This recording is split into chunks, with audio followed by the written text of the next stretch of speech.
Committee on Ways and Means. Our last one was last week, where our topics were on the rewards for informants, and the other subject matter was the tax on plastic, certain types of plastic bags.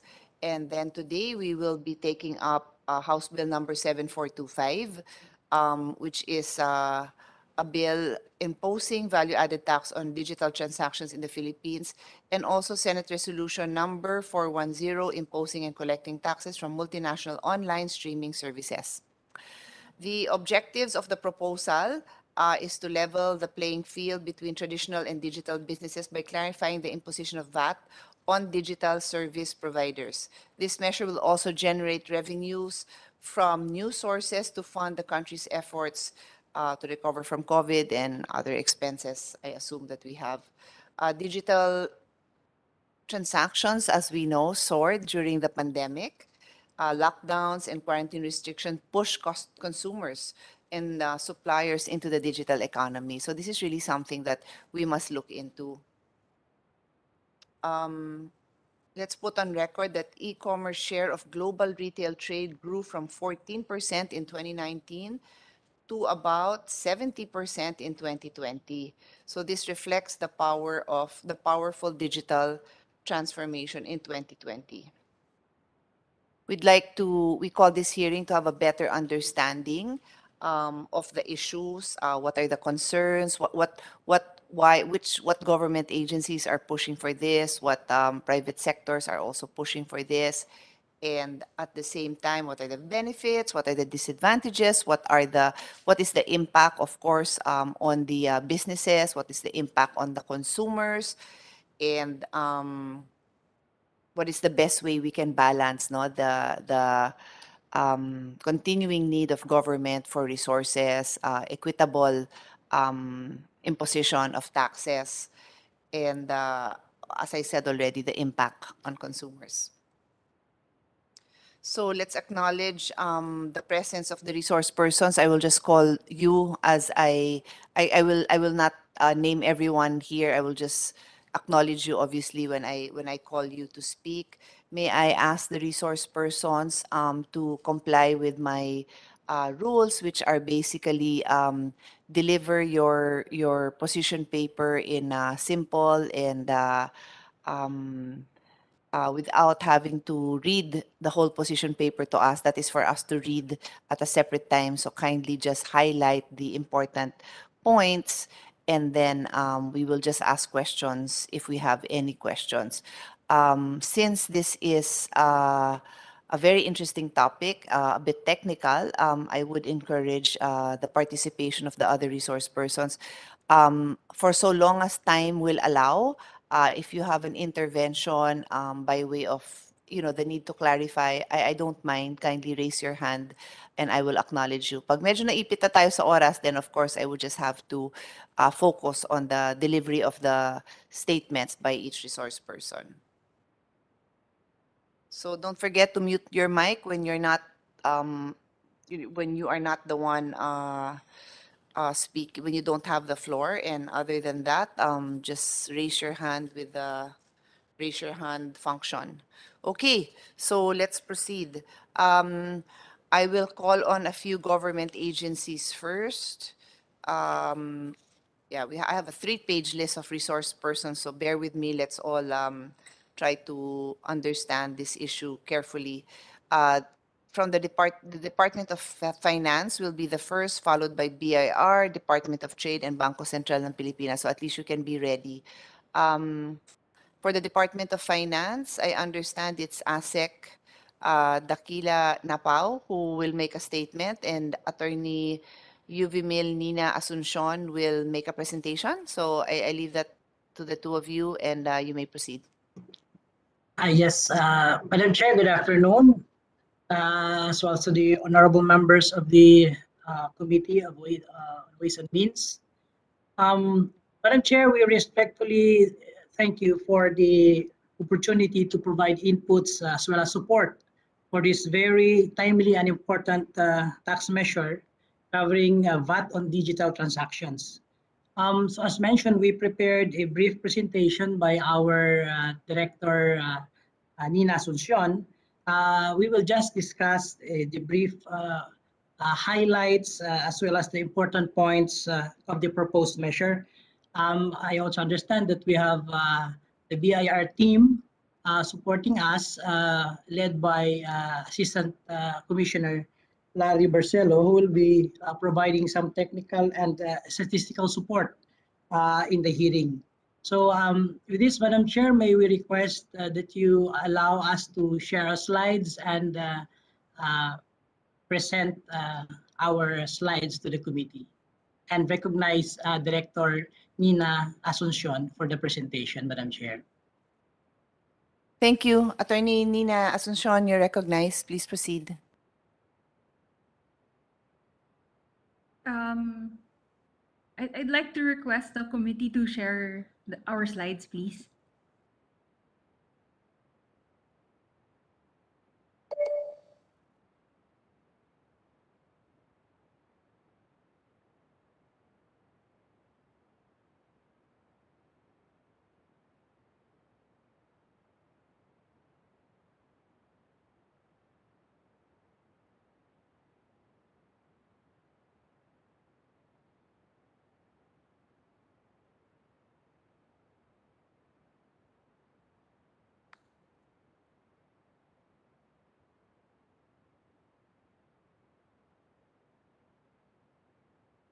Are you ready? You can Yeah, proceed yes, anytime you're ready.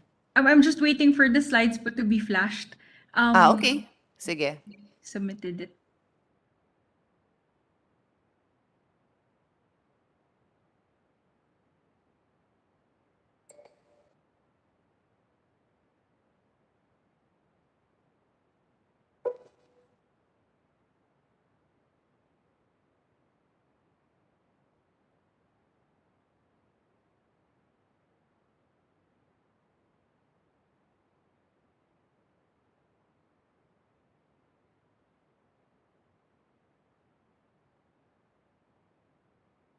Miss Ai, can you just please share po?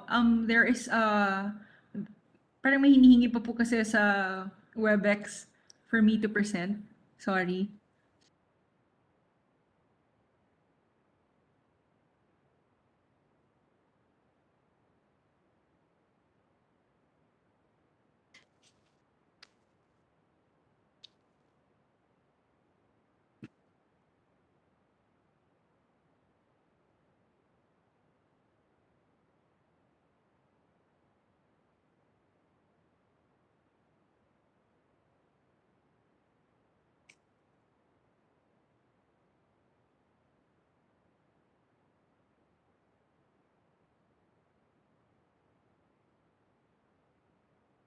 Mm.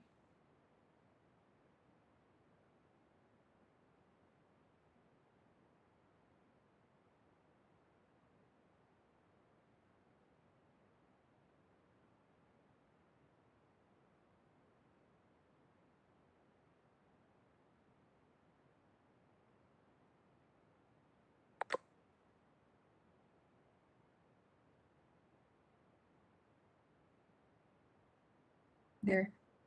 Thank you. Good afternoon, Your Honors.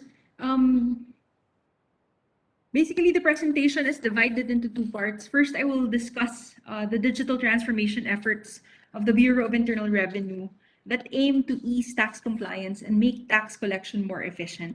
Second, I will discuss House Bill 7425, which aims to strengthen and streamline the BIR's authority to collect value-added tax from digital service providers.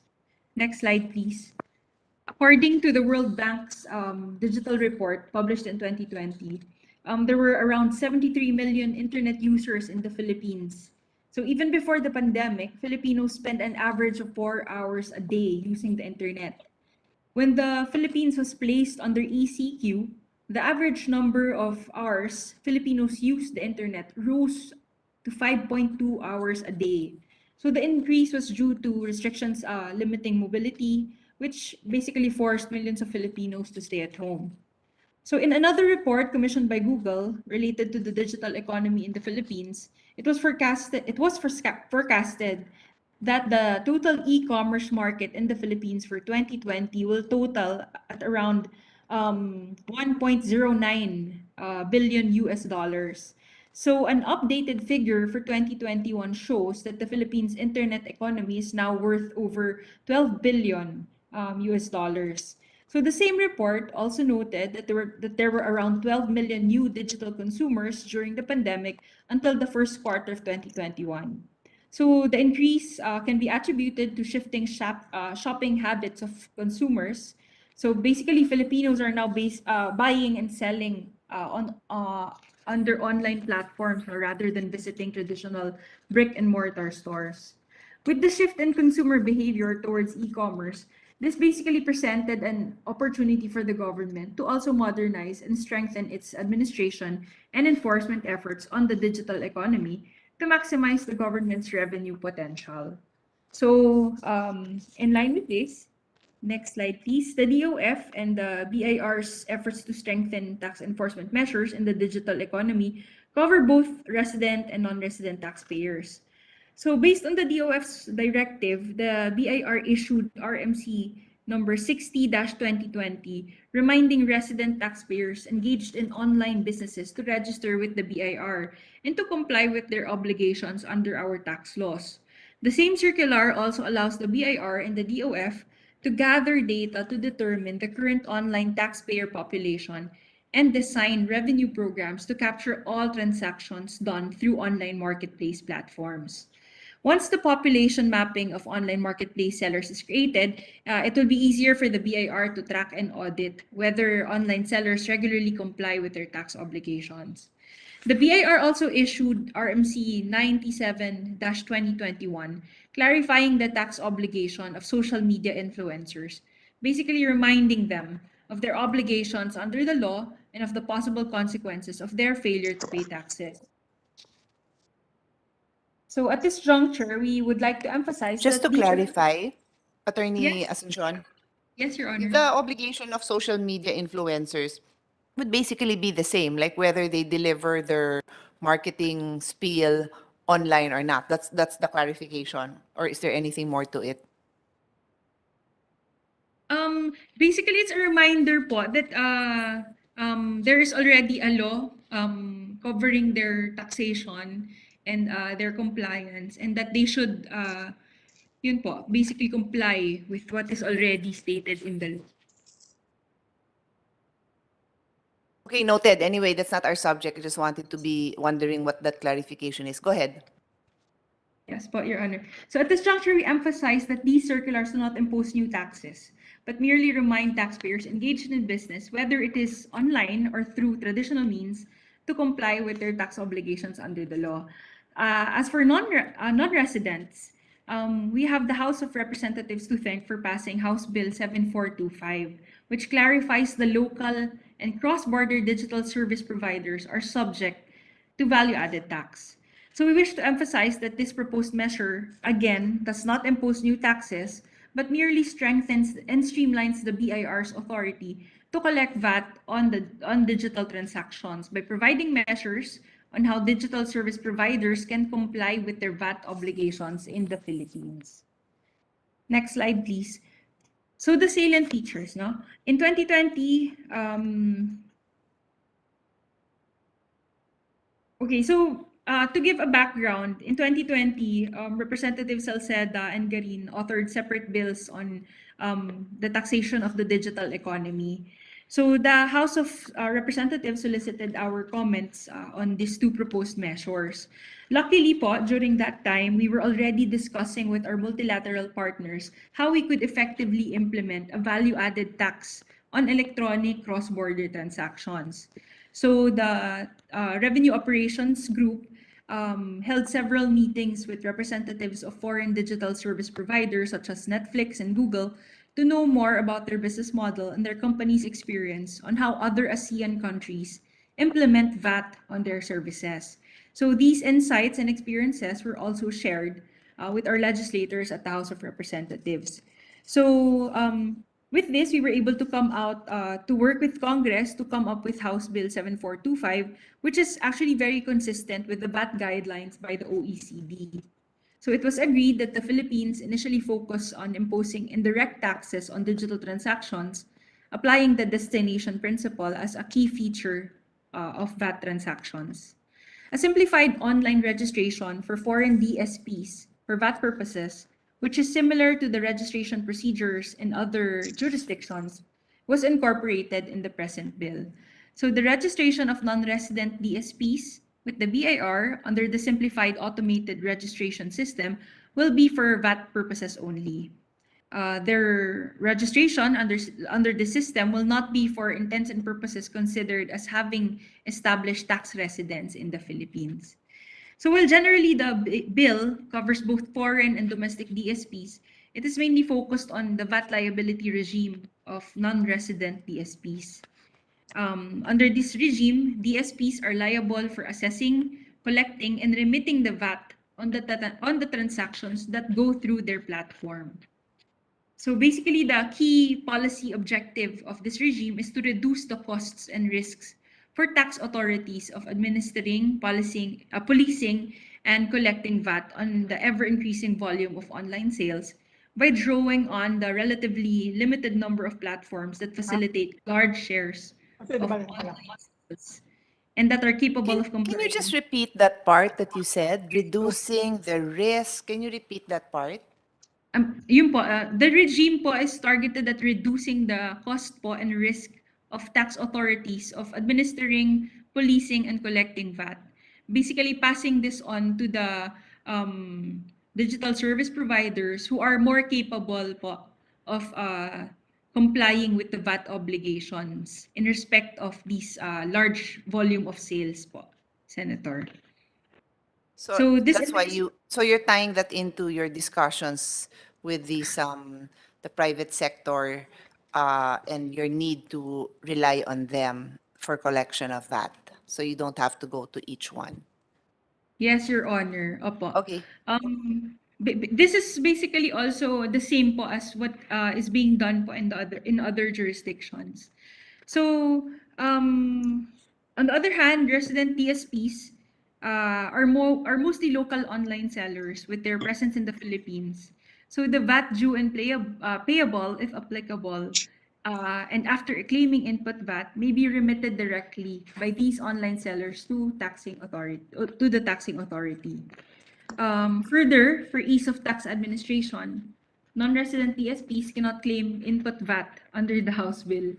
This is because since non-resident TSPs do not have physical presence in the Philippines, they do not have any purchases for use in the Philippines that will qualify for input VAT under Section 110 of the tax code. Next slide, please. So the DSPs that are required to register. So as mentioned, although the bill clarifies that digital services are subject to VAT, its main purpose is to streamline and strengthen the BIR's authority to collect VAT from non-resident foreign DSPs. So resident online sellers are not affected by the bill since they are already subject to VAT anyway under the current tax regime. So the proposed measure includes the 3 million VAT threshold under the NIRC as amended. Taxpayers, both resident and non-resident, who do not meet the threshold are not required to register for VAT purposes. Hence, online sellers who do not have gross sales on our receipts exceeding 3 million, specifically small online sellers, will not be liable for VAT. Next slide, please. The proposed bill also exempts digital books, newspapers, and magazines not primarily devoted to the publication of advertisements from value-added tax. The exemption given here relates to the product being sold by the DSP. Hence, if the DSP sells products other than electronic books, then the transaction is subject to the 12th. Next slide, please. For the simplified automated registration system for non-resident DSPs, we have been working with the BIR to create the system that these foreign DSPs will be using to comply with their tax obligations. Currently, the BIR, through technical assistance from the Asian Development Bank, is developing the online registration and update system that will allow taxpayers, both residents and non-residents, to register with the BIR online. The OROS is expected to be rolled out before the end of this administration. Those non-resident TSPs who meet the 3 million threshold are required to register online with the BIR. Once registered, they will have their own tax identification number, which they will use in their VAT filings and tax payments. TIN registration does not automatically equate to permanent establishment and is consistent with the rules set in other countries. Since registration, filing, and payment will be made online, non-resident DSPs are not required to appoint a resident agent. Next slide. Another po. So there will be a separate web system for online filing of VAT returns and online remittance of VAT to the government. We are also looking at the possibility of having the tax payments by non-resident DSPs made through foreign banks and in foreign currency. So currently, the BIR and DOF are discussing with a local partner who will develop the tax payment system for these non-resident DSPs. We have also invited stakeholders to provide comments on the proposed user interface and processes the BIR is designing for the payment system to be used by the non-resident PSPs. So for this bill, we are continuously consulting with our stakeholders and other jurisdictions to get their guidance and to ensure that once the proposed measure is passed into law, non-resident TSPs will not be burdened with compliance costs and the implementation is consistent with the best practices of other jurisdictions. That's it. Thank you po, Your Honor. Okay, thank you. I have a few questions, but I can defer this till later since I think our resource persons from the private sector may have similar concerns anyway. So we can just defer that. Thank you very much for that, Attorney Asuncion. Are you done? Do you have something to add, ASEC? Or do I go ahead? Nothing to add, Madam Chair. Okay, thank Thank you. you. So you'll be staying, no? So if like I said, I want this to be interactive. So later on, if may questions or concerns or conflicting statements, nandyan ang DOF, no? Yes, Madam Chair. Thank you. So from BIR, Assistant Commissioner Larry Barcelo, you have the floor, sir, and then be ready, DTI and BSP.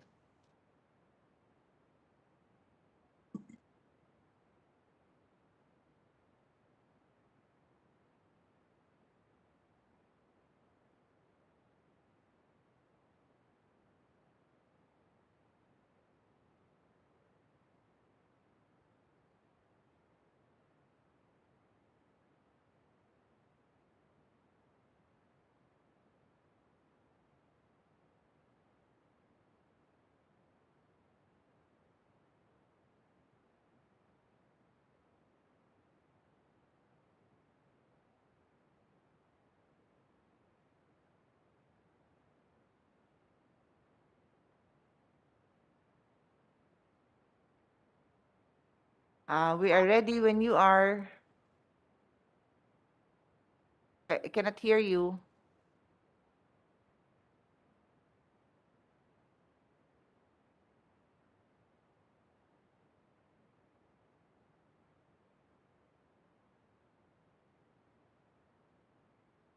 We cannot hear you. Looks like you're reading. We cannot hear you. Yeah. Okay. Yes, we can hear Good you now. afternoon, Chair. For the BIR, we fully support the passage of this bill. Madam Chair, this is a timely legislation. It is really high time to put online businesses, especially those conducted by foreign non-resident entities, in equal footing with the traditional brick and mortar businesses in order to make even the playing field between them. So, in short, Your Honor, we fully supports the passage of this bill. Thank you.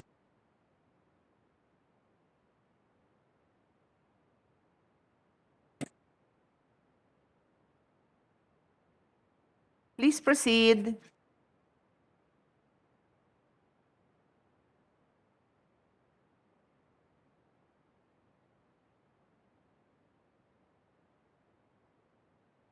Yun na ba yun? Sorry, ang iksi kasi. So, di ko narinig yung ending eh.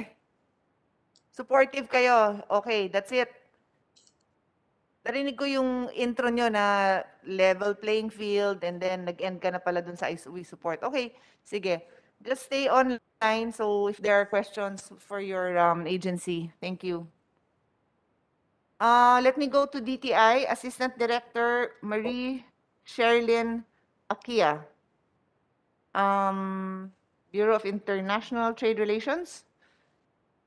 Yes, thank you, Madam Chair, and also to the honorable members of the committee. Thank you for inviting the DTI to present its position. We submitted our position paper last January, signed by Secretary Lopez. It's 17 pages, but I will just go focus on the summary.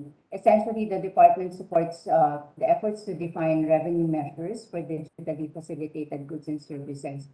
And as more goods and services are delivered online, the government should continue to seek ways to address the gaps in the tax system that allow some companies to shift profits away from where the economic activity and value creation are taking place. In finalizing this legislative measure, we hope that it will provide coherence with our current domestic tax laws and those that affect cross-border activities. Madam Chair, a primary consideration is that services trade agreements that we have entered into are designed to enable consumers in the Philippines to avail of services offered from across borders, and also vice versa, enable our service providers to also offer services across borders. Of late, this has been facilitated tremendously by digital technologies. Internal taxation being considered should balance the objective of fostering services trade and consumption with aforementioned revenue generation objectives. We hope that the measure will provide transparency for businesses, especially our micro, small, and medium enterprises. Madam Chair, we also note that other countries have already enacted taxation laws and regulations primarily to raise revenues. Taxes by these countries may be direct, such as documentary stamp tax, withholding tax, digital permanent. Can you speak closer to the mic? Kasi I've been straining to hear you. Parang medyo sabog yung voice nyo kasi. I have your position paper naman, but it's just really Okay. hard to understand what you're saying. Is this clearer? Maybe, I don't know. Just go ahead and speak and I'll try to understand.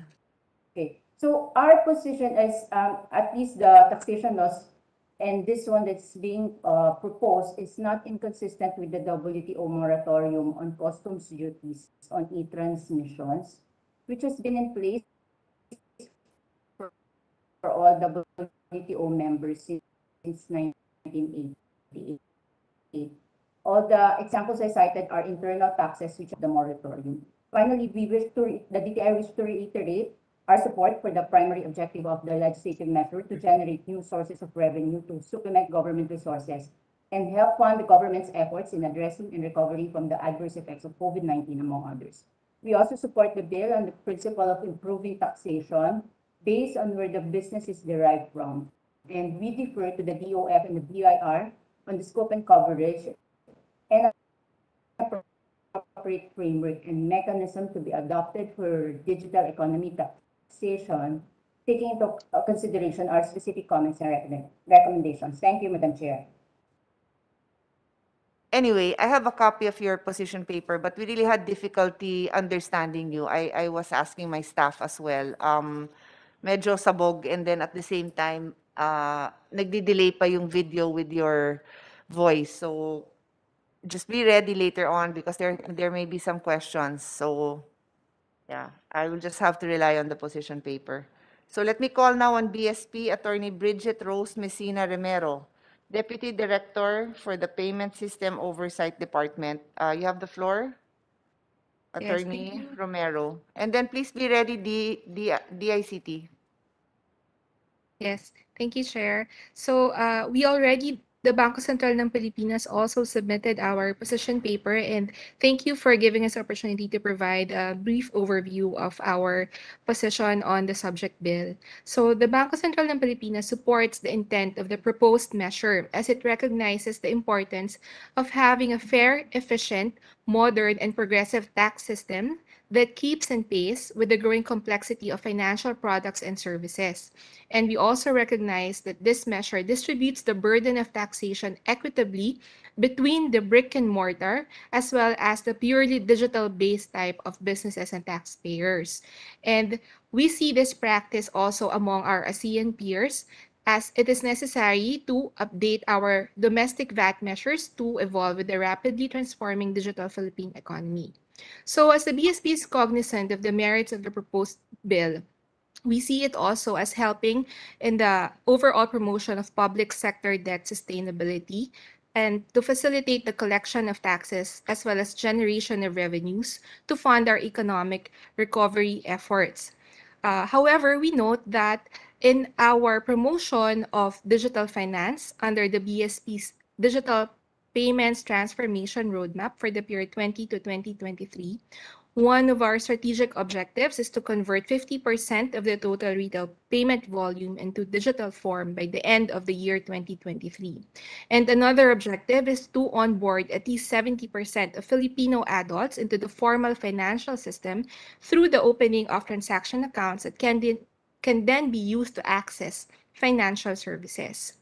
And we have seen that during the pandemic, there are many low income individuals and businesses, particularly MSMEs, that were able to be tapped by the payment service providers who also were able to widen their client base. So, through digital channels, these types of users, the low income individuals and MSMEs, would not have otherwise been able to have access to these convenient types of digital payment services.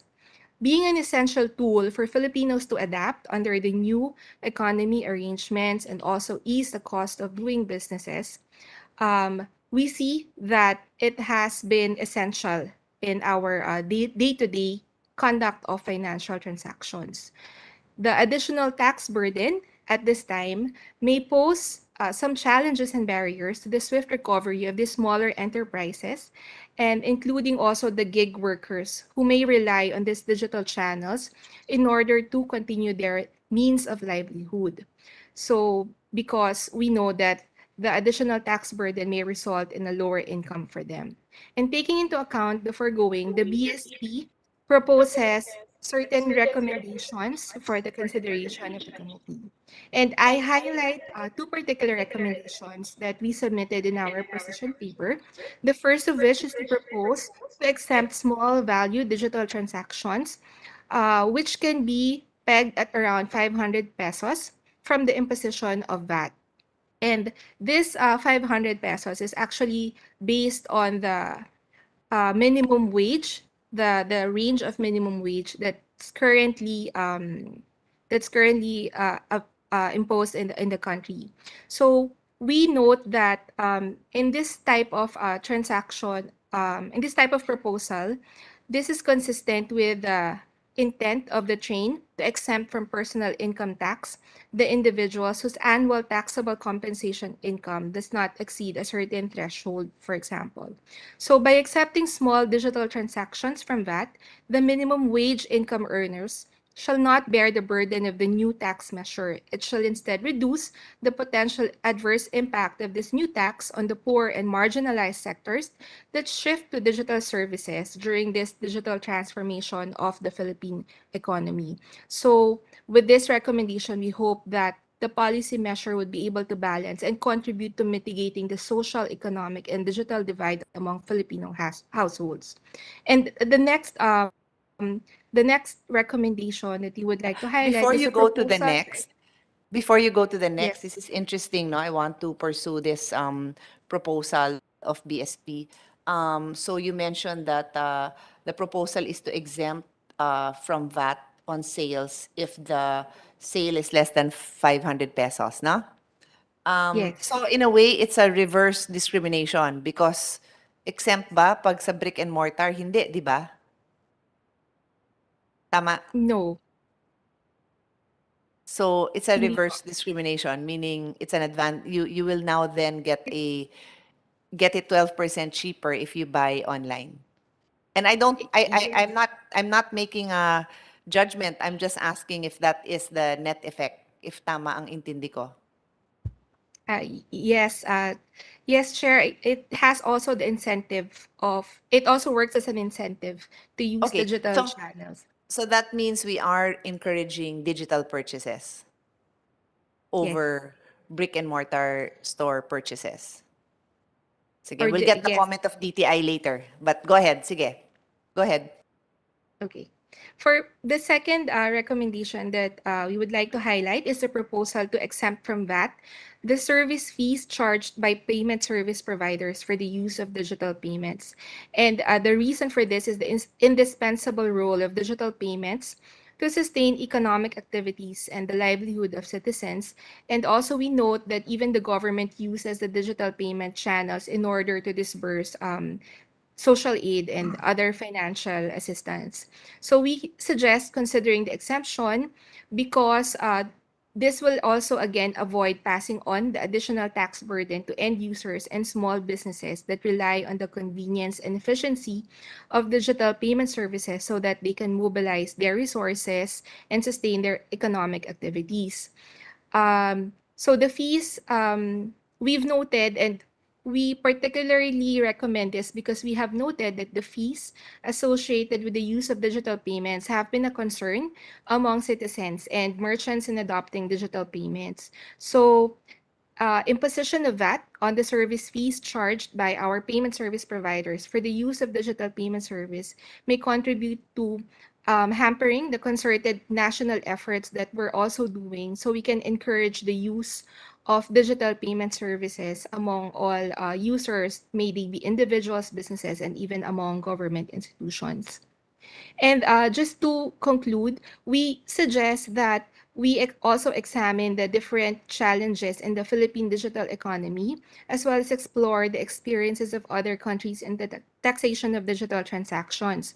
Specifically, taking note if there is something in our domestic or national conditions that we should consider uh, in relation to the lessons learned in the implementation of digital tax measures in other countries, particularly also our ASEAN peers.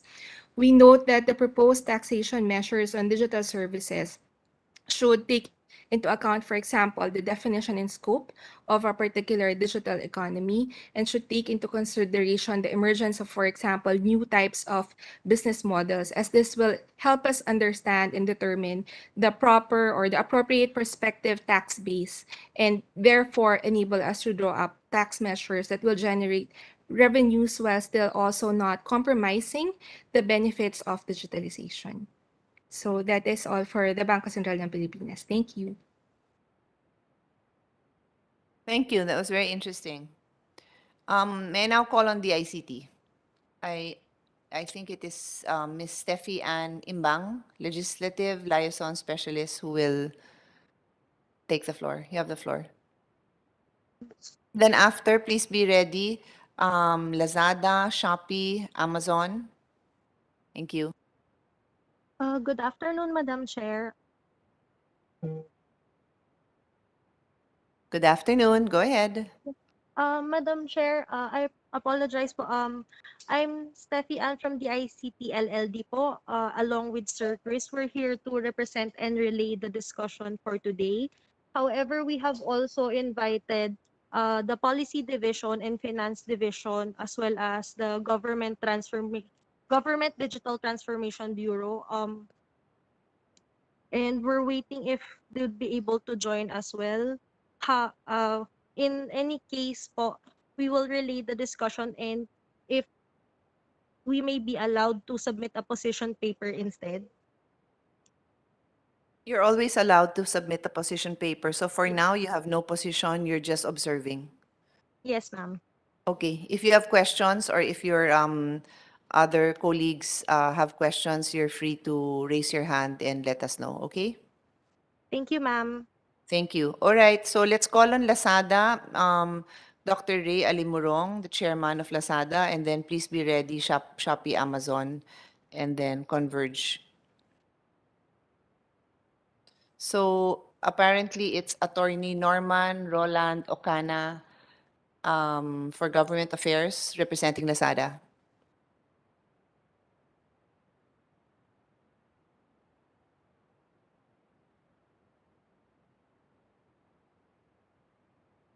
Good afternoon, Madam Chair. I'm Good afternoon. experiencing a little bit of technical difficulty, so please pardon the background. Um, so thank you, Madam Chair, for inviting Lazada as a resource speaker on the VAT on digital transactions. Lazada supports the efforts of the different branches of government to continue the evolution of the Philippine tax system so that the system is able to anticipate and adapt to the ever-changing commercial environment. We acknowledge that many concepts in the tax code were introduced before the rapid rise of e-commerce, the widespread adoption of app or web-based commercial platforms, or the massive consumption of digital goods and services. Taking off from House Bill number 7425, we recognize that this bill keeps intact the taxes imposed on and the tax procedures to be followed by domestic corporations who operate electronic commerce platforms. We note also that HB 7425 applies the Philippine VAT regime to foreign corporations which do not have any registered presence in the Philippines. Being a domestic corporation registered under Philippine law, Lazada e-Services Philippines is not directly affected by its enactment into law. However, we do note that similar to other businesses and consumers in the Philippines, Lazada purchases digital services from non-resident corporations.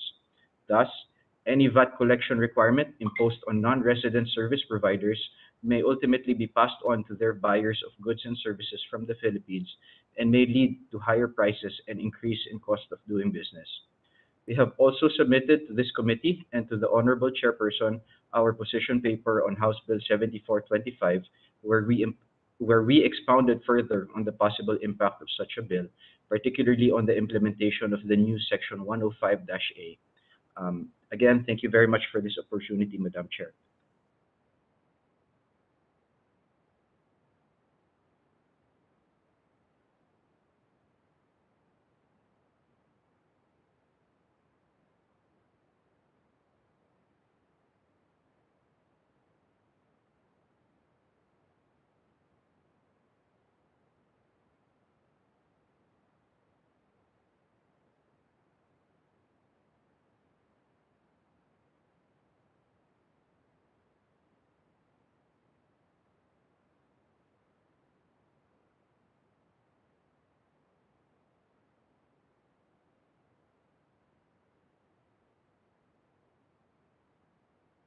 Yeah, I hesitate to release you yet because trying to reconcile your statement with your position paper wherein you made more detailed statements on the on implementation issues. Are you going to discuss that, or am I just going to rely on your position paper? We have submitted. We lost you. Can't hear you. Sorry, Madam Chair. We have submitted for a little bit longer than. Parang yung audio mo suddenly.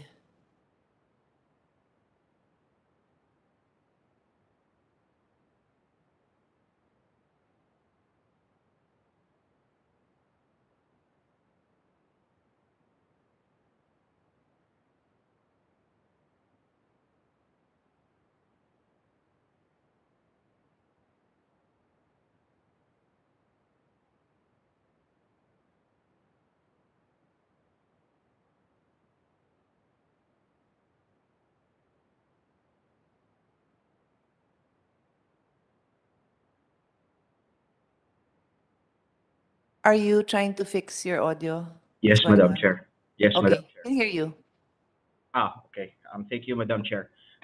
Yes, Madam Chair, we submitted a position paper expounding our position on the implementation of Section 105 A, Madam Chair.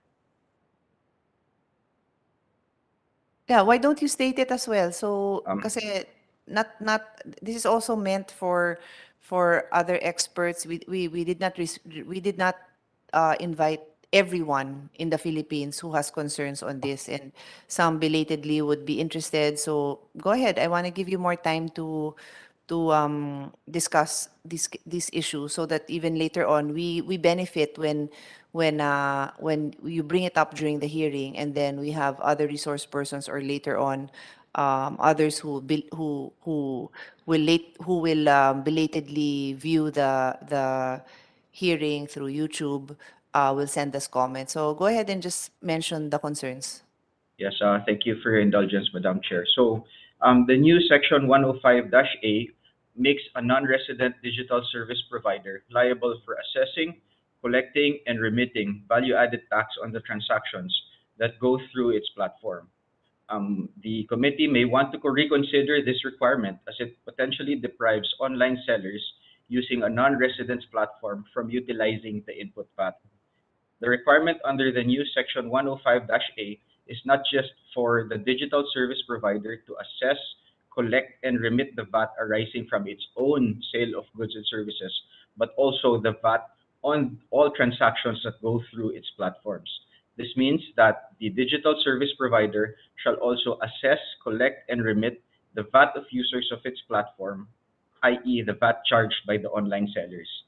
Since the digital service provider does not have any information and is unlikely to get information on the input VAT of its sellers using its platform, all it can do is to remit to the BIR the full VAT charged under the online transactions. As such, the online sellers are deprived of their legal right to reduce their VAT payments to the BIR by applying their input VAT, Madam Chair. Yes, we note that. Is that it? Is there anything else? Yes, Madam Chair.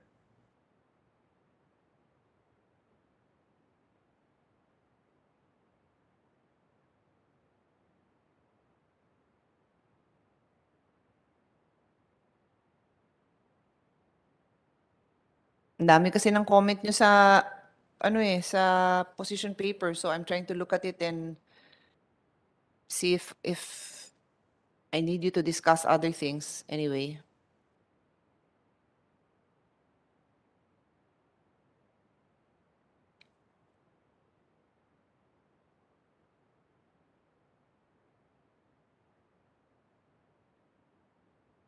Okay, can I ask DOF to comment on that? Kasi that's also something that was brought to our attention on the inability of is it the DSPs or the sellers who will not be able to avail of their input tax? Yes, Madam Chair. The idea of this online platform that the BIR is designing and creating right now is that this will be available for the non-resident DSPs. And as we understand it, the non-resident DSPs will have non-resident service providers providing through their service. That's why to make it more simple in terms of administering it, it will be a one-way VAT pass on by these non-resident suppliers through the platforms that will be handling the VAT remittance for them to the BIR. And they're not expected to also credit input taxes from this because they're not registered here, Madam Chair. They are non-residents. So with regard to the concerns of the resource person, which is a local or domestic online platform provider, a service provider, in regard to the clients that they host who are non-residents, those non-resident clients are not expected to credit input taxes because there's also no input taxes that will be passed on to them. But with respect to their local clients, they have a different setup. All these clients are already registered with the BIR and therefore are not covered under the that system, Madam Chair. Do you have any further comments on that, Attorney Okana?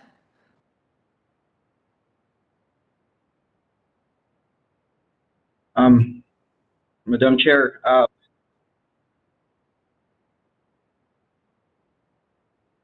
VAT to its or customers. Now we cannot hear you. Okay na kanina. How about now, Madam Chair? There, but it's just not, it's a bit weak. Now, Madam Chair? We can hear you, but the audio is very weak.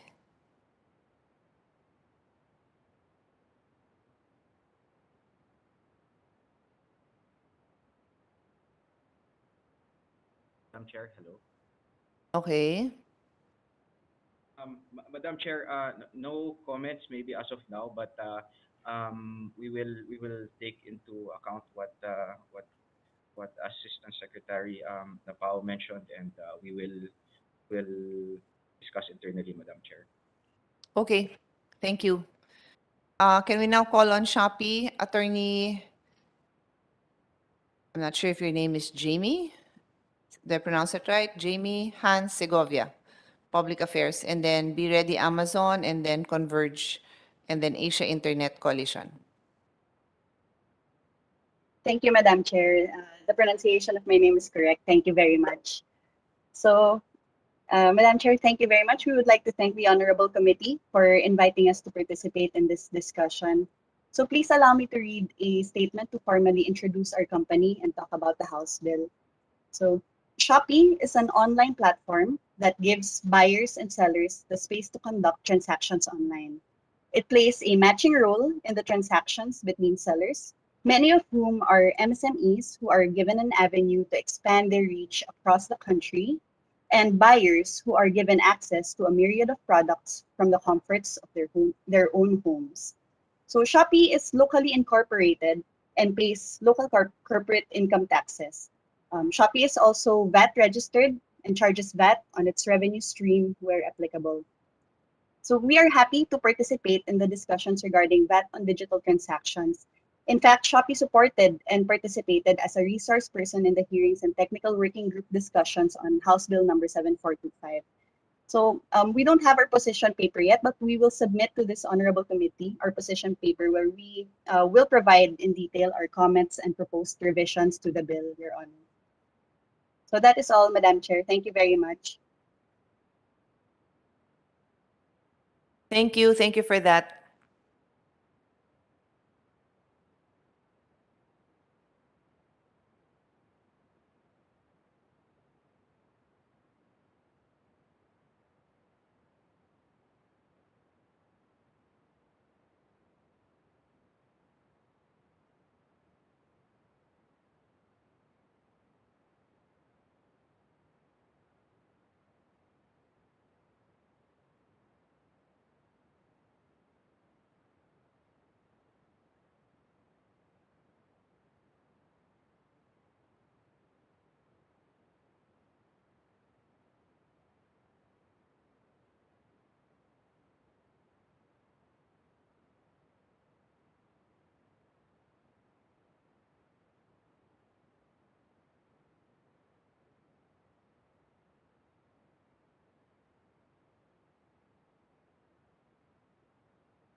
All right, let's proceed.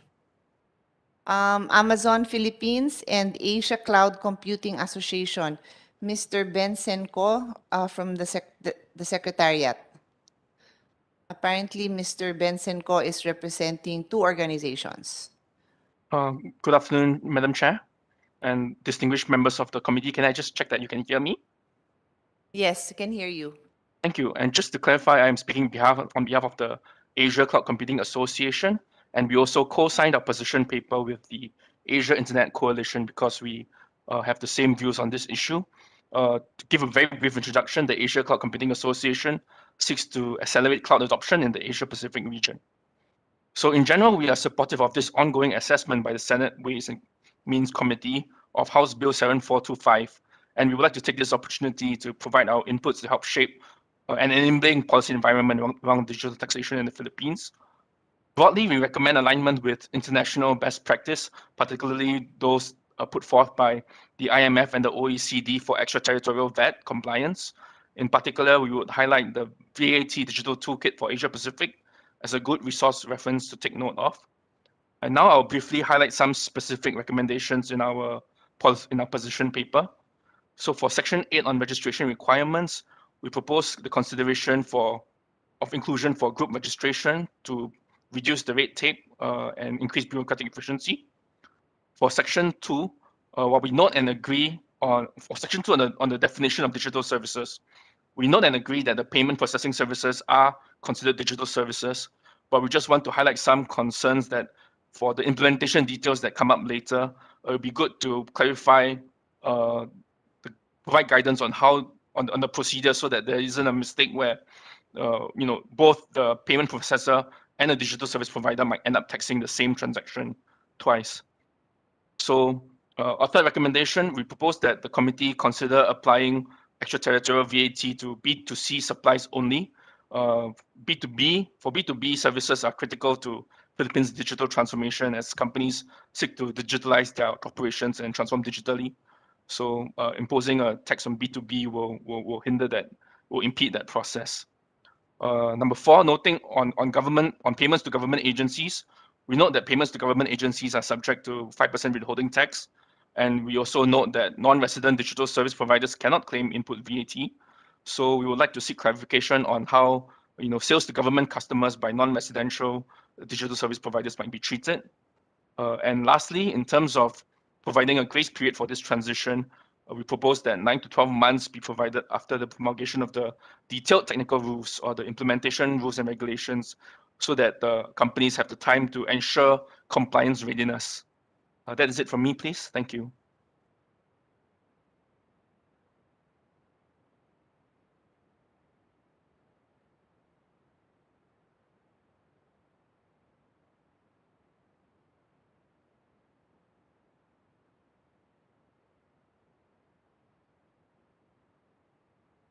The position paper that you're referring to is the one under the letterhead of Asia Cloud, Asia Internet Coalition, Asia Cloud Computing. Is that correct? Yes, Madam Chair. Okay, and it's the same position for Amazon. AWS is one of our many members.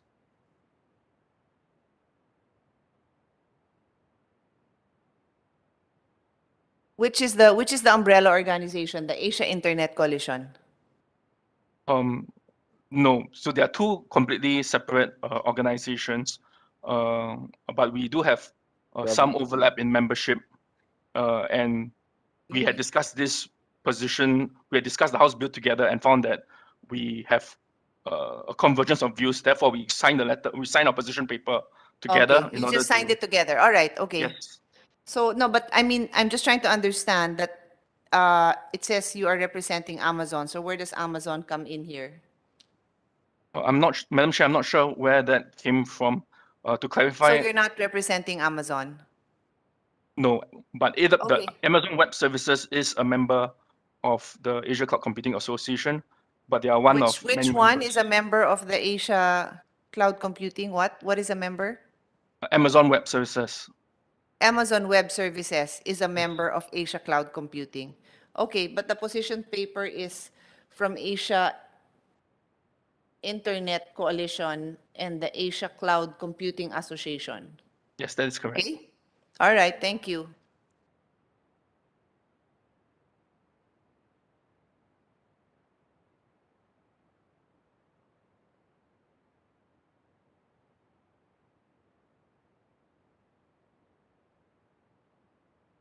Okay, thank you.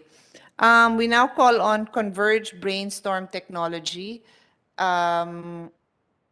Dennis Uy is present, but I understand the presentation will be made by Ms. Menji Pagao, the Chief Operating Officer.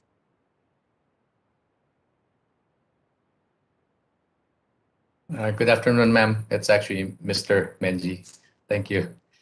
Sorry about that. No problem, ma'am. It's a common mistake with my name. You We'll can be proceed doing when you're ready. Yes, ma'am. Just setting up the presentation, ma'am.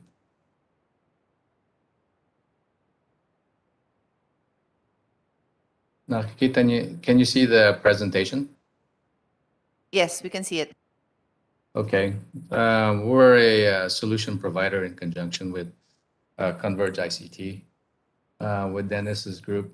What we do is we provide digital architecture services across the region. Sorry, my camera's on the bottom of the screen, so you'll see my side view. We've been working with the BIR and the Department of Finance for the last year, since about February 2021, even towards the end of 2020. Because the main objective is to be able to help both the BIR and the Department of Finance to provide a technology method to capture the transactions, both on digital purchases as well as digital advertising. So the sources of digital taxation revenue, as we discussed with both DOF and BIR, are the following. Digital purchases that can occur within social media companies like Facebook, Instagram, WeChat, online stores as present today in this meeting from Lazada, Amazon, and Shopee. We also have technology that will capture digital advertising placements from social media companies such as Facebook, Instagram, YouTube. Also advertising placements from chat apps such as Viber, Skype, WhatsApp.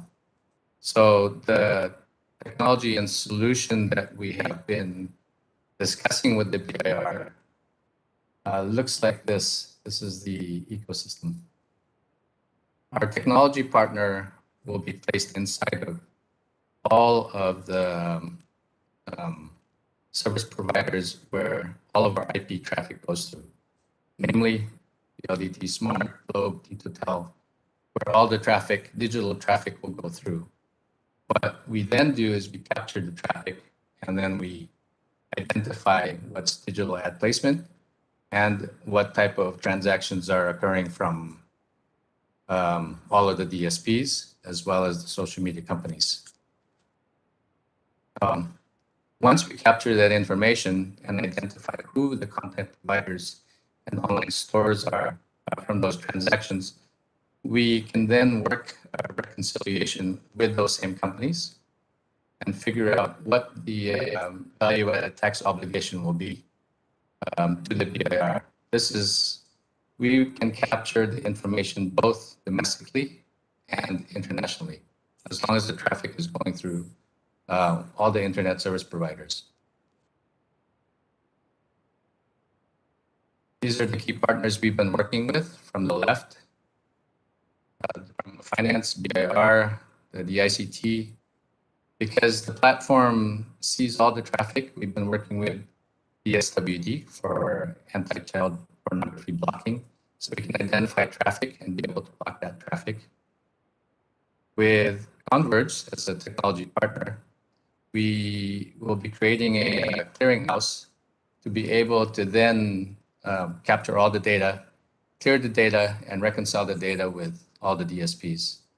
Additionally, we will work with the local banks and online payment centers so we can affect the billing system.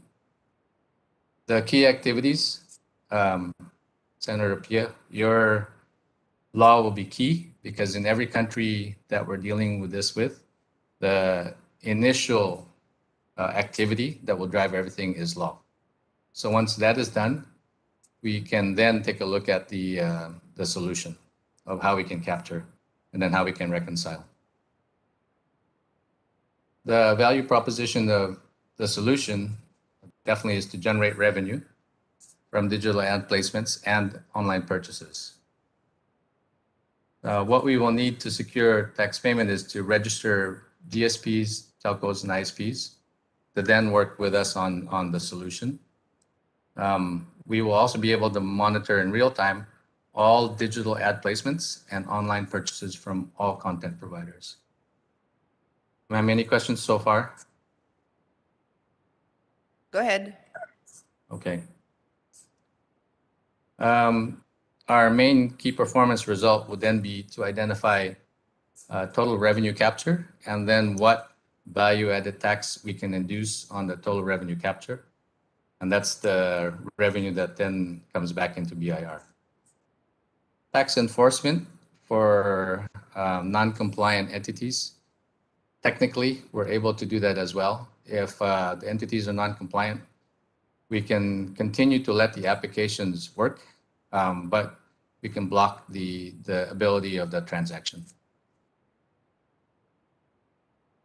Then, ma'am, on the cost structure and pricing model, do you want me to get down to that level of detail?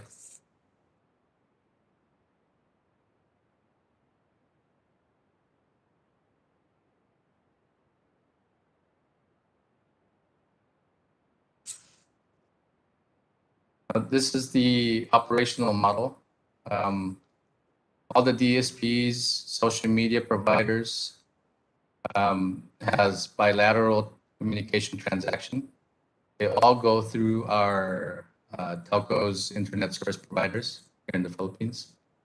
We provide a method. We have to be placed inside of the telcos and ISPs. We have a method to then monitor, filter, and block the transactions. We in the clearinghouse will then take that data, be able to reconcile this with the DSPs and the social media companies. We will work the reporting and clearing in conjunction with the BIR. Then in conjunction with the BIR, we can also work the tax collection and remittance. This is all in conjunction within the ecosystem. Any questions on this so far, ma'am? I do have questions, but I'll wait till you're done with your presentation. Okay, thank you. The flow of how it works, digital ad placements and online purchases from companies such as Facebook, YouTube, Netflix. They will send over-the-top advertising and content and then place orders online. They will go through, the transactions will go through the internet service providers, such as WT Globe. Then for us at the clearinghouse, we capture that data. We will then need to reconcile that data with the DSPs and the social media companies. And then we would monitor and filter the data extracted from the telcos and ISPs and work with BIR for that reconciliation. If we have companies that will not comply, there is the ability to enforce blocking as necessary due to non-compliance.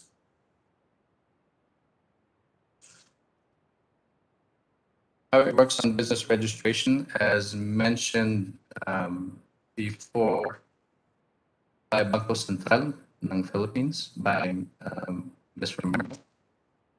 If there is a registration method already in place, we can work with them for the registration of all the DSPs and social media companies that's transacting inside of the Philippines. After we work with them on application receiving, we will encode registrants into the database and verify their accounts. So we will help create the reconciliation process with the registrants or the companies that we need to deal with. This is for both domestic and international companies. Then in conjunction with the BIR, we will process registrations as well as applications for renewal.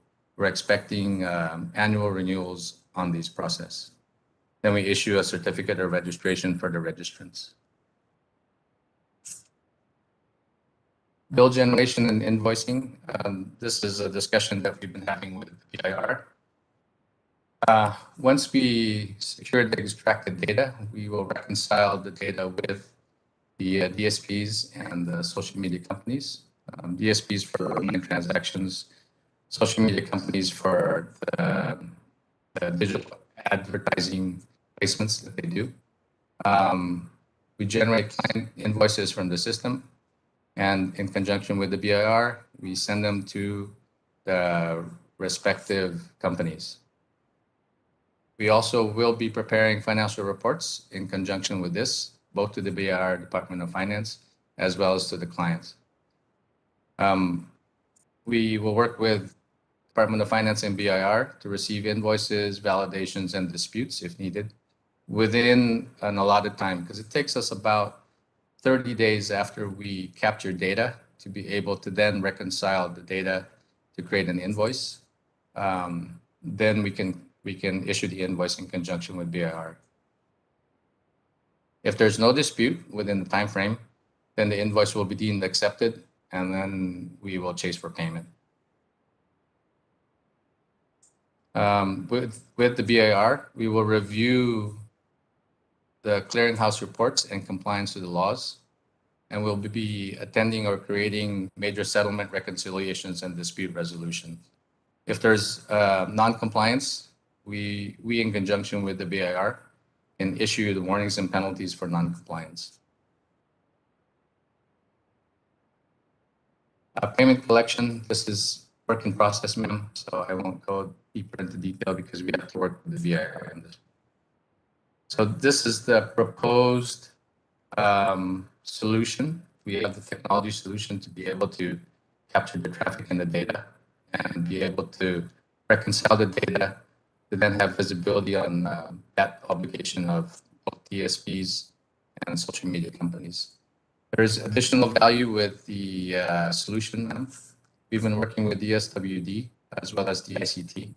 Because the same technology as deployed will be able to identify child pornographic content, and we will be able to comply and support Republic Act 9775, the Anti-Child Pornography Act in 2009, as well as having the system help law enforcement agencies to identify cybersecurity related crime. We can capture the same data, but it's a different interface using the same platform. Supporting government agency letters, as we've been working for the last few years. The primary support has been from the ICT. We have had an endorsement from the former Secretary of the DICT, Secretary Kamasan, written to Secretary Dominguez of the Department of Finance.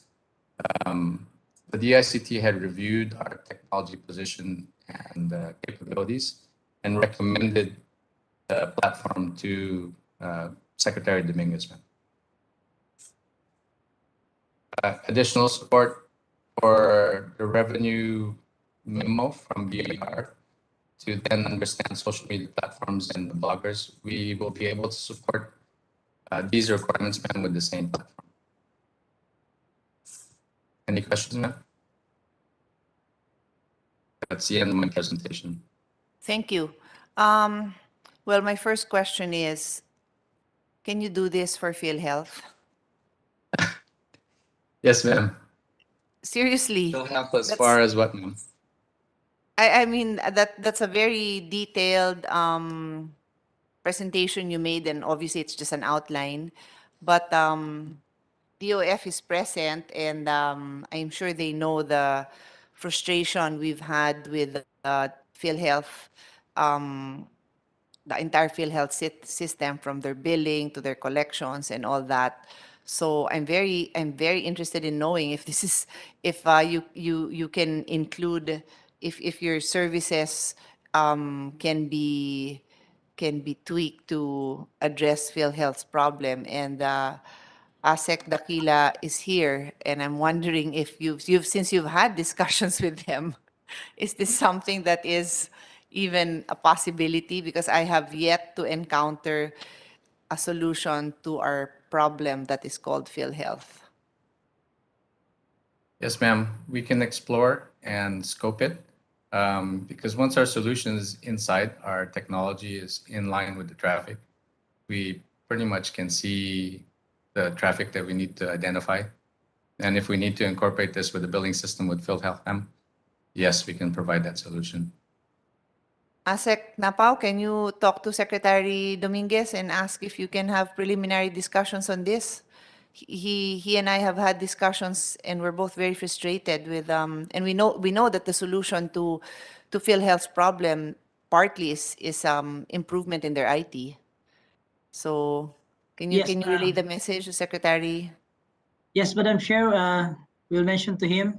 Anyway, the company has been engaging with DOF and BIR, so we can easily discuss with them. Okay, thank you. You had mentioned Mr.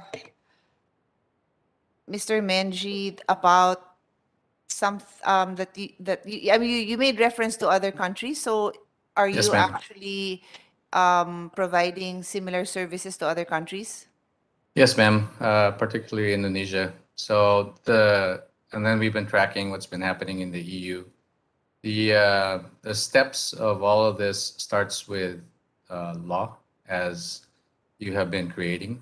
So that is the beginning of everything. In parallel to that, we've also been discussing with the respective BIR counterparts in those countries for this solution. So the solution comes after law is passed because we need strong law to be able to back the identification of traffic, ad placement, as well as transaction placement. So we can reconcile that. That's the main driver, ma'am. Where are you now? At what stage are you now in with In Indonesia? Indonesia, we're at law. The European Union has already passed law in March. So they're in the stage of then taking a look at the whole ecosystem on how to deliver both VAT tracking or transaction tracking, and then being able to induce VAT on it. If we're ahead in Asia, as we were tracking this, so once this law has passed and we can implement this system, we will be the first in Asia to implement this. Well, I don't always, it's not always my goal to be the first. I like to be at the forefront, but also to be able to learn from mistakes and the experiences of others. So what I would like to know, when you say you're in the law stage, they've passed a law in EU. Is that what you said? That's what Yes, you ma'am. mentioned, right? Yeah. Yes, ma'am. Can I get from you and the other resource persons, anyone from the private sector and DOF as well? Can you take a look at that law and tell us if it's similar to ours? What are the key features that are identical or similar, and what are the difference, so that we also know? Because I will just assume that they've also studied this before they passed it. So I'd also like to know what and I don't know if I'm sure our environment is somewhat different. So what would be the difference that would entail any difference in the laws that would be passed? Yes, ma'am. Just to give you some comfort, the technology solution has been around for a while. We've been using the technology solution for other things within the telcos themselves and for law enforcement, and intelligence. So the systems has been around. It's the usage of the system to then Correct. be able to reconcile the traffic. Correct. So I mean, on my end, I'm not aware, but again, I'll get guidance from DOF. The law obviously will not cater to the system. It's the system that will cater to the law, which is why you're Yes, ma'am. saying that the law has to Yes, come ma'am. first. So I need input on what laws are out there, and you mentioned the EU. So maybe on DOF's part, you can also give us feedback on that. Yes, ma'am. So we're all. Maybe some comments. The reason why we work with the ICT is we work with their legal team for exposure on what types of laws that will impact the system, namely the Privacy Act. So we went through that because we went through every single end user license agreement that would then allow us to be able to track the transactions from both DSPs and social media companies. So from the DICT legal point of view, we're able to then pursue this channel, this direction. Okay, interesting. But like I said, I'm very interested to see how this can work with PhilHealth. Yes, Thank you ma'am. very Okay. much. Thank you. Thank you. So let's now call on Asia Internet Coalition, Mr. RT Ragavan, the research analyst, and then please be ready, FinTech, and then Philippine Retailers Association and Netflix. So Mr. Ragavan.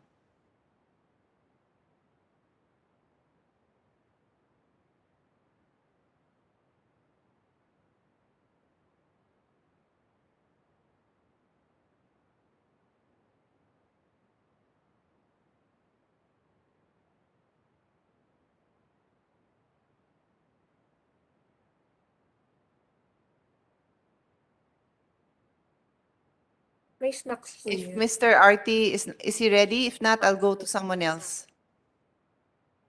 Okay, let's go first to Mr. Angelito Villanueva. I saw a message earlier in the chat box. I don't know if it was at you, but Yes. please don't read. But please don't read the position paper because the message said you Yes. will read it. I don't want you to read No. it. Just highlight the important parts, please. Thank you. Thank you, Madam Chair. So I would just like to reiterate the position of the FinTech Alliance.ph. Just for a brief introduction, the FinTech Alliance.ph is a trade organization across FinTech and digital players operating in the Philippines that now contributes to about 90% of FinTech initiated transactions volume in the Philippines today. So as stated in our position paper, we are supporting this legislation, this bill. Can you put on your video? Yes, hold on. Can you see now my video? Madam Chair? Yes, now we can. Thank you. Please Yes, proceed. thank you, Madam Chair. So again, if we may reiterate the position per our submission last December 2021, we are supporting this legislation or this bill on the VAT or imposing VAT on the digital transactions. But we would just like to echo the the statements made earlier by the representative coming from the Bangko Sentral ng Pilipinas, specifically on number one, on providing on exempting the transactions for micro payments at 500 peso threshold. This would be to support the advocacy of the BSP insofar as the digital payments transformation roadmap is concerned on transforming or migrating 50%, at least 50% of financial transactions in the form of digital and having 70% of adult Filipinos to be part of the formal financial system. So per your comment there, Madam Chair, yes, we would want to encourage more Filipinos to pay via the digital channel, as all the players in the industry are supporting the BSP and the government towards promoting a robust and sustainable digital economy. And second item is also on having to exempt as well the service fees imposed by financial service providers, particularly those who are supporting or providing support or assistance to the national government agencies in disbursing ayuda or social aid to marginalized individuals. One example of which was the disbursements of the social amelioration program done by the Department of Social Welfare and Development and other financial assistance provided by other agencies such as DOLE and other local government units. That's it, Madam Chair. Thank you.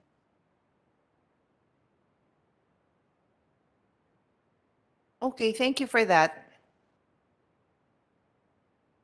Actually, I like how you said. I like how your position paper your position paper was written.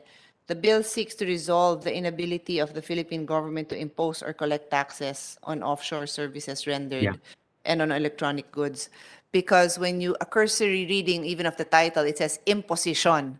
So Correct. immediately the reaction is, oh, tax na naman. So as you are clarifying here it's really resolving that difficulty in collection. No, and I think That's DOF agrees with that because that's actually how they've also written their position paper, right? It's clarifying yes. that digital services are covered and then details on using certain entities for the collection. Thank you. That's right. Thank you, Madam Chair. Philippine retailers, this is very interesting to me because as Mr. Um, Villanueva pointed out, well, representing the group that he represents, he confirmed he responded in the affirmative to my question, is this the objective to promote digital transactions? And Mr. Lito said yes. So the back of my mind, I really wanted to hear from the Philippine Retailers Association, who I assume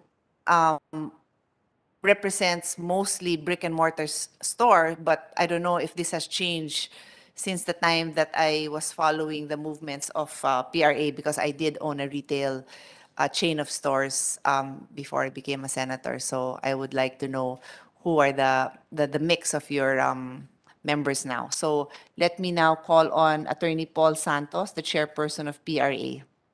Thank you, Madam Chair, and good afternoon. Thank you for the opportunity to address the committee on this bill. To answer the question of the chair, yes, since the time that ERA was organized, we have members now who are what we call pure play or purely online businesses. At the same time, there are many retailers who were once focused on bricks and mortar business, And now have, hybrid, and both. now have their own e-commerce operations. Yeah. Your Honor. I'm curious, do most now have? I would imagine most, if not all, would have.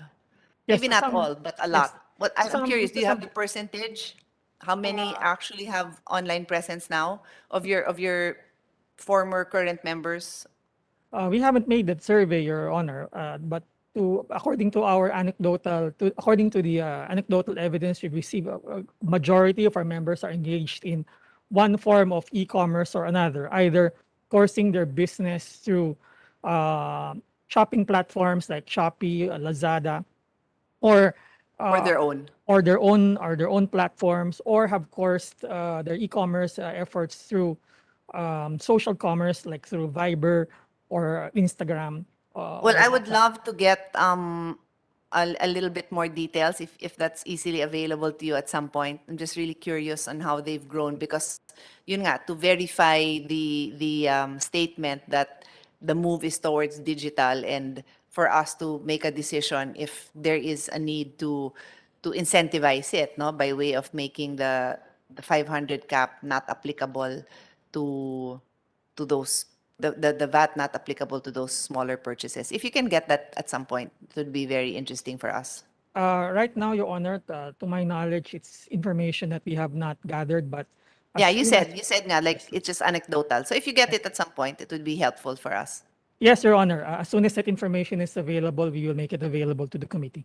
Yeah, because again, before we move on to the next topic, again, the proposal creates an advantage now for online and digital transactions. So I would like to know, and I think you might be a major source, how the brick and mortar stores feel about it. If all of them have online transactions, di ba ka okay lang naman sa kanila?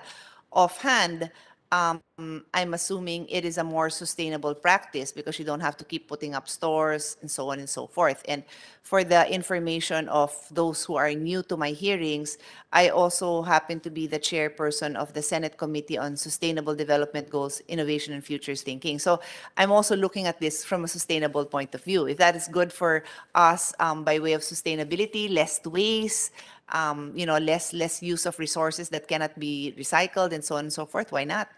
But I guess there would have to be a balance there, and we can't resolve that in this hearing today. So that's why I just want to get as much information from your organization, as you do represent a big number of maybe possibly the biggest number of retailers in the country. So anyway, please proceed with your presentation or any statement you want to make. Thank you, Your Honor.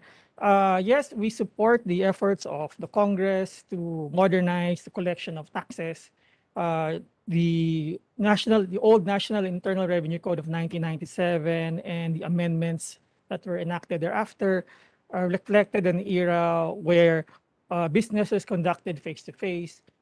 There was no internet, there was no digitalization, there was no e-commerce.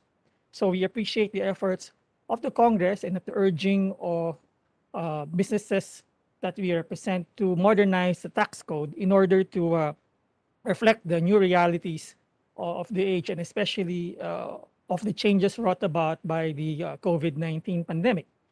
However, looking at the House bill that's on the table and now being considered by the Senate, we do notice that while the bill makes non-resident platforms liable for value-added tax, our concern as bricks and mortar retailers and as also as e-commerce players is the status of small value imports that have that have remained unchanged even with the proposal, even with this bill as proposed.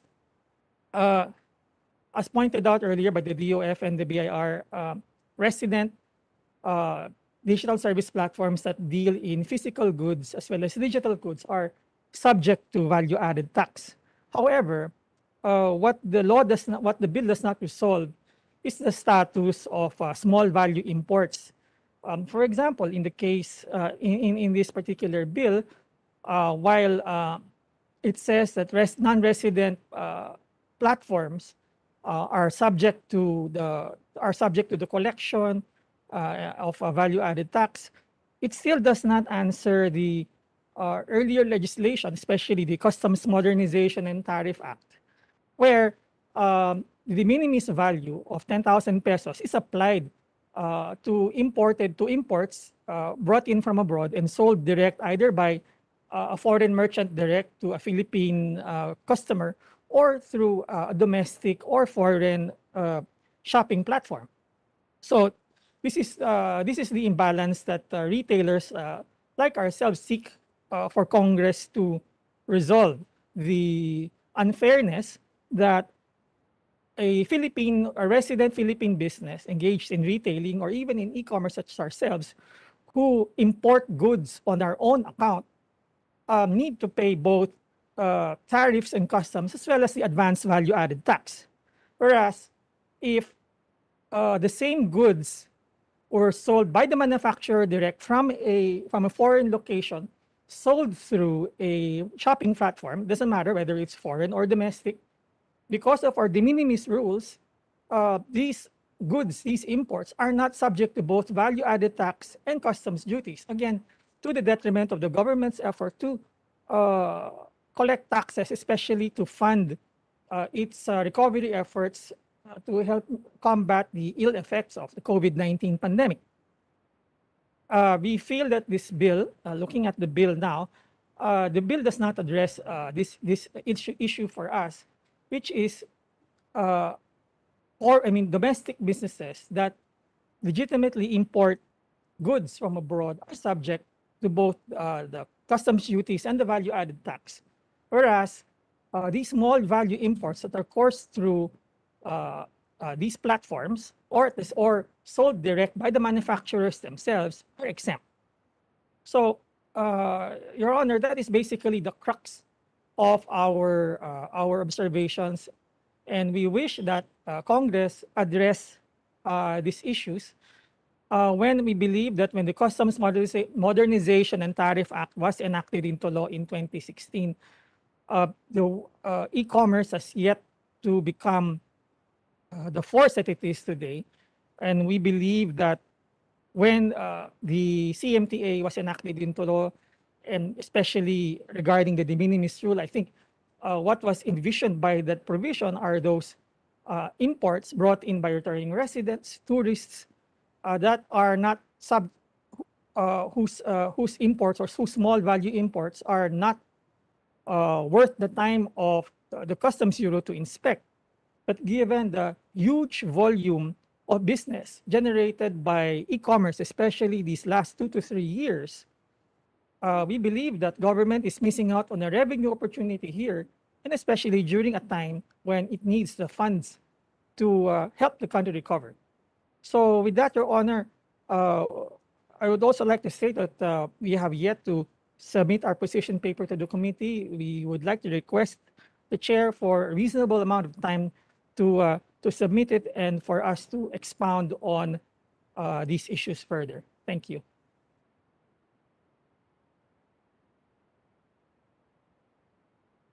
Well, it's not specifically covered here, as you mentioned, no? It's not the scope of this bill, but we are taking that into consideration. And let me quickly ask DOF lang if they're prepared for a response on this. Yes, Your Honor. Madam Chair, Your Honor, we understand the concern of the association, and we also agree that this is not covered under this bill.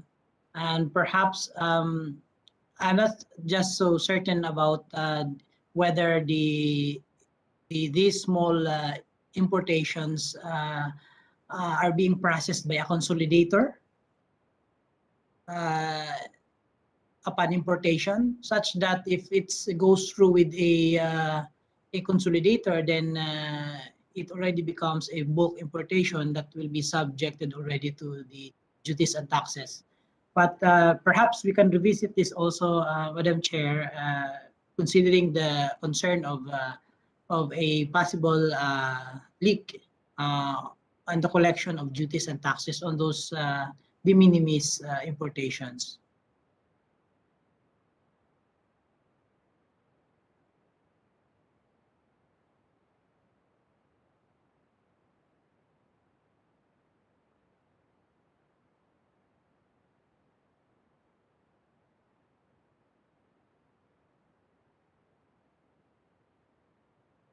Anyway, noted that concern is noted, no? So do you have any other comments specifically on the measure? Your Honor, yes, we hope that, that these issues are addressed. And might I add, Your Honor, that in the EU, it has recognized this issue regarding the taxation of small value imports, and I believe it is already in the process of imposing value-added tax. The EU is already directing its member states to impose value-added tax on small value imports to address this imbalance between the ability of, say, foreign manufacturers to sell goods to countries in the EU at will, exempt from taxation, whereas the importers of the same goods in the EU are at a disadvantage because they pay not only the respective duties that their countries impose on such goods imported in bulk, but are also subject to value-added tax. So I think this measure is already being addressed by the EU, and I think the Philippines should follow suit. Any information? Do we have any information on ASEAN countries on this matter? Your Honor, to my knowledge, in the case of Singapore, it has imposed value-added tax on digital services. I'm not sure if they impose their GST, I'm sorry, the goods and services tax on physical imports, on physical small value imports. But on digital services, yes, I believe they do.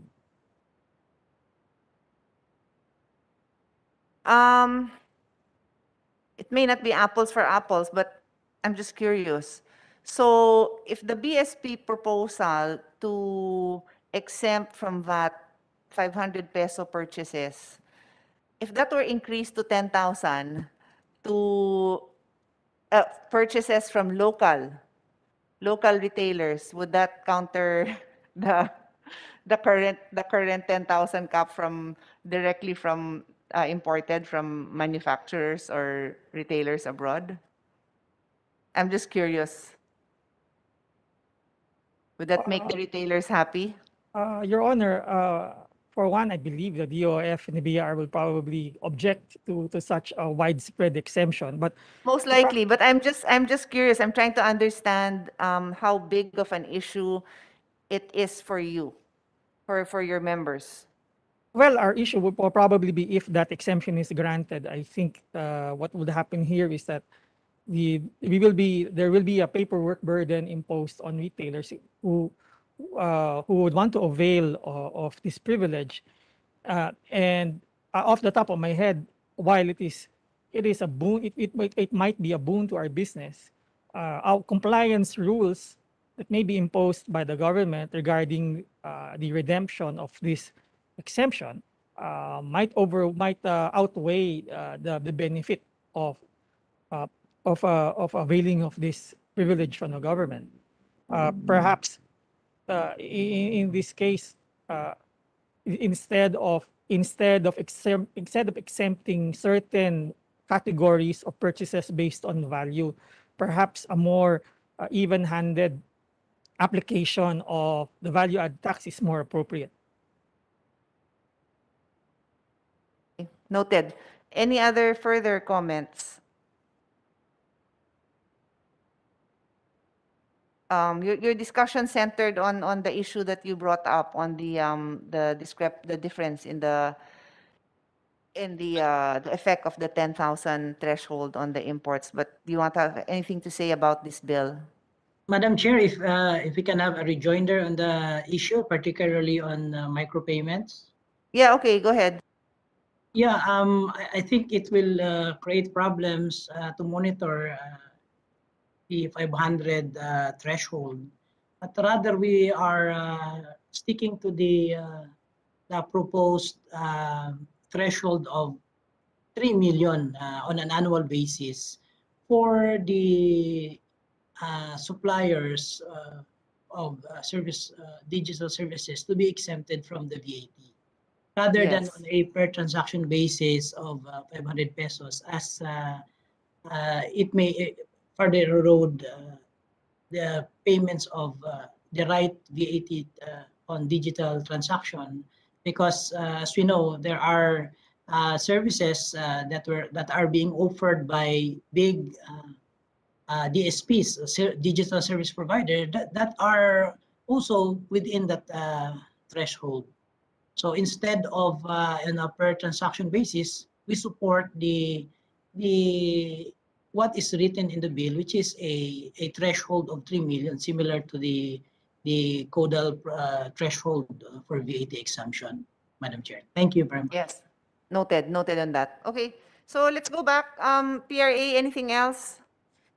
None at this time, Your Honor, except for our request to be given a reasonable time to submit our position paper to the committee for us to be able to discuss this matter further. Okay, thank you. Thank you, Your Honor. So the last resource person is from Netflix. Andre Bandia, Senior Associate. Brains, is that right? Brains and Partners? Yes, Madam Senator. But fortunately, the indirect tax manager for APAC for Netflix was also able to join the call. So I'll pass it off to Davey, who is here with us today. So who is this? Who is, yeah, your full name and title, please? Sure, Madam Chair. Thank you for the invitation. My name is Davey Chen. I am the APAC Indirect Tax Manager of Netflix. I've contributed in previous discussions on the bill at the technical working group, and I also wrote the position paper that we've submitted to you. It's a pleasure to join, and again, thank you everybody for the invitation. So maybe before I get into you attended the hearings in the House. This is the Senate, so it's the first time we're having the hearing here. Just to be clear, because correct. yeah, okay. Correct. Actually, before I jump into maybe the position paper, I had 2 points to add on the discussion that was raised by the retailers group earlier. I believe he was talking about reducing the low import value threshold, and you had a question, Madam Chair, on which other countries in APAC had done such measures. I just wanted to point out Singapore is introducing a similar measure from 2023. Australia has also introduced a similar measure in the past as well. So I'd recommend the retailers associations to maybe look at those countries if they want something from the region. One thing I do want to highlight is these measures are typically introduced in separate legislation to the introduction or to the collection of VAT on digital services, right? When you put them in the same bill, it gets a bit too bulky and a bit more difficult to kind of pass through. So we've typically seen other countries introduce these measures in separate legislation. So I just wanted to highlight that. Also, the DOF's comment earlier on having a transaction level minimum threshold versus an entity level minimum threshold for registration, I think that is really valid, and I would support the DOF's view to introduce a registration threshold as it is under the legislation rather than a per transaction value. I think a per transaction value would make it very difficult for both the BIR to administer and also for taxpayers to apply in case, say, for Netflix, we have both transactions that are above and below. So I wanted to raise those points on the two previous discussion points. Now on our submission paper, on our submission paper, Netflix, we are very supportive on the introduction of extraterritorial VAT for Philippines. That's the collection of VAT on cross-border digital services. We were very supportive at the earlier processes, and we still believe that the bill, this House bill, will achieve its objectives of both imposing VAT on these services and also level the playing field for all the types of taxpayers, whether you have a domestic supplier or overseas supplier of digital services. We've worked very closely with the DOF before, so it's good to see some familiar faces here, and we remain committed to working with the Philippines to have these measures introduced. Also highlighting that very recently in a lot of ASEAN regions, we've seen similar laws introduced already.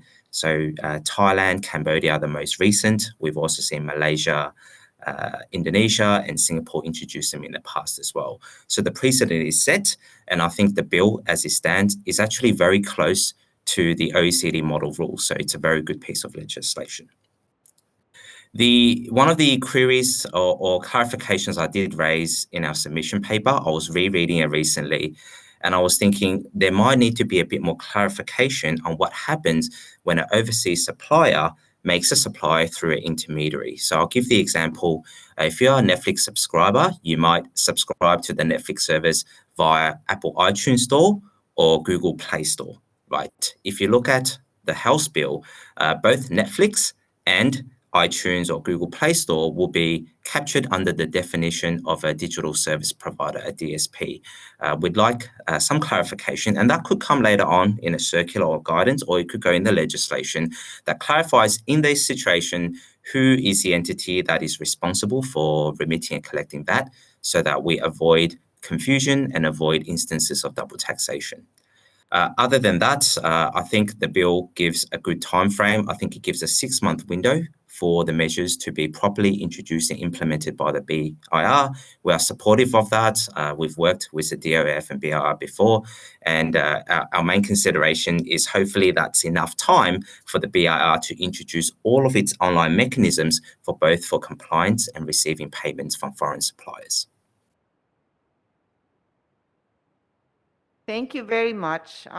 We appreciate the input and the reference to it being aligned with OECD, because personally, as the chairman, I always like to know what are the best practices out there.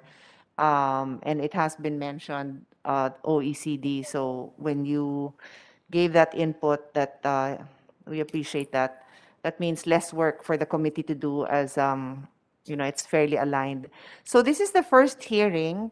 As most of you know, Congress is coming to an end. We only have 2 weeks of hearings, 2 weeks of sessions when we resume. So I don't really know how far we can take this bill, but the intention really is to get the discussion going on a subject matter that may not be as easily understandable, given, it's precisely why we have this bill is because we are clarifying the current provisions of law and its scope because of the digital age and how this has affected the way we do business. So since we may have additional hearings, I will just suspend this hearing And I'd like to thank everyone for the time that you put into it, our government agencies. Maraming salamat with the work that you're also doing, and to all the private sectors that have contributed. I myself have been educated as I continue to educate myself by going through more of your position papers. And for those who have not submitted, please submit. So again, thank you very much to everyone, and this session is suspended. Thank you. Good afternoon.